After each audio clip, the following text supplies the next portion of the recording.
দেশে মনে করেন লিগ্যাল, ওরা জমা ওরা সার্টিফিকেট আমরা জমা দিছি, আমরা কি মনে করেন লিবিয়াটা লোক আনি, আমরা কি মাফিয়া আনি? তোরা সার্টিফিকেট আমরা ভাই দেশি মানুষ সব জমা দিছি, আমাদের দেশি মানুষ আই করতে দেশে আই করতে আমরা তো কোনো দুই নাম্বার আমরা কিন্তু চালাও না। আমরা তো কোনো কন্ট্রোল করে আমরা বিষয় নিছি, এমন না যে আমরা উকিলটা বানাইছি আমরা দুই নাম্বার কিছু দিছি। এখন এই একটা হয়েছে বিষয়, আমার অ্যাপয়েন্টমেন্ট নেওয়াগুলো একটা হয়েছে না, আরগুলো 5টা হবে, ওগুলো দিয়ে আসছেন একবার, ইনশাল্লাহ সবগুলোই হবে।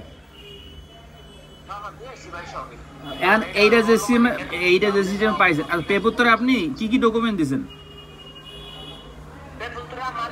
মালিকের সব কিছু দেওয়া লাগবে, মালিকের সব পুলিত থাকে, আর কয়েকজন লোক লাগবে, রেজিত কত থাকে এই অনুযায়ী যদি মালিকের যদি 30টা ভিসা ওড়ে, মালিকের কয়েকজন লোক রাইতে রাখো, কয়েকজন আর আবার বাসায় এই কয়টা ভিসাই দিব, বেশি দিব না, বুঝলেন? আচ্ছা আচ্ছা আচ্ছা, তাহলে রেজিত দিলেই হয়, আপনার ডিক্লারেশন লাগে না যে এই লোক আমি আনবো, একটা কাগজ দিয়ে আমি কন্ট্যাক্ট করবো, এরকম কিছু লাগে না? আপনারা কি বুঝাইতাম, ডিক্লারেশন তো মনে করেন অলরেডি 30 বার করে দিয়ে লাগছে। ডিক্লারেশন অর্থ কি? ডিক্লারেশন অর্থ মালিকের লোকটা লাগবে একটা ইমেল পাঠায়, ইমেল তো মনে করেন 50টা পাঠাইছে।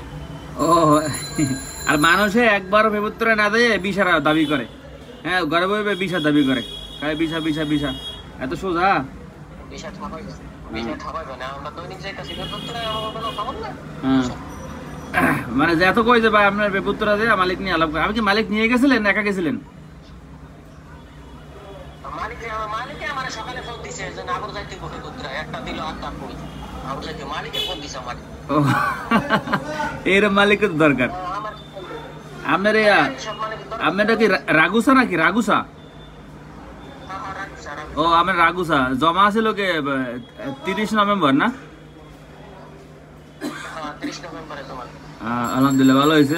ওই 5টাও পাবেন, পেপুত্তরা দিয়ে আসছেন তো কাগজপত্র, ইনশাল্লাহ 5টাও পাবেন, সমস্যা নেই। হ্যাঁ আমি দিছিলাম সবগুলো হবে না। আমার ক্লায়েন্ট মনে করেন আরো অনেক ভিসা পাইছে, এগুলো অনেক আমার ফোন প্রায় 30 থেকে 35 জনে পাইছে আমার অ্যাপয়েন্টমেন্ট নেওয়া, এগুলা সব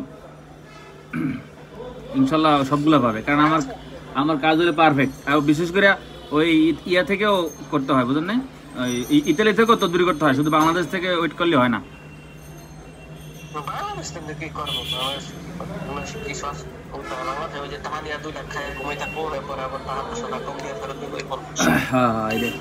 না ঠিক আছে ভাই, ভালো হয়েছে, আপনার কাজ সঠিক। আমি মানুষ চিনি ভাই, আমার কাজ সঠিক, আমি আগে থেকে বুঝি। এগুলো তো ভাই যারা বাটপারি করে দেখলেই বোঝা যায়, বা সিস্টেম বুঝছি।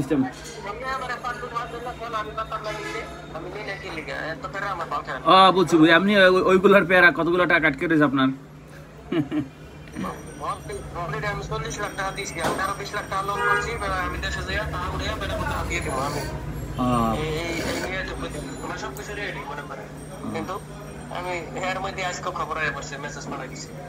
হ্যাঁ ভালো ভালো, সব হবে, একটু ধৈর্য ধরতে হয়। এবার ইতালির জন্য কোনো লোক ইয়ে করলে বলবেন যে 1.5 বছর সময় লাগবে, 1 থেকে 1.5 বছর যদি অপেক্ষা করতে পারে তাহলে জমা দাও, নাইলে আসসালামু আলাইকুম। আবার সামনে ইয়ে আছে না, ফ্লুসি আছে না মনে হয় জুলাই আগস্ট। ওকে ঠিক আছে।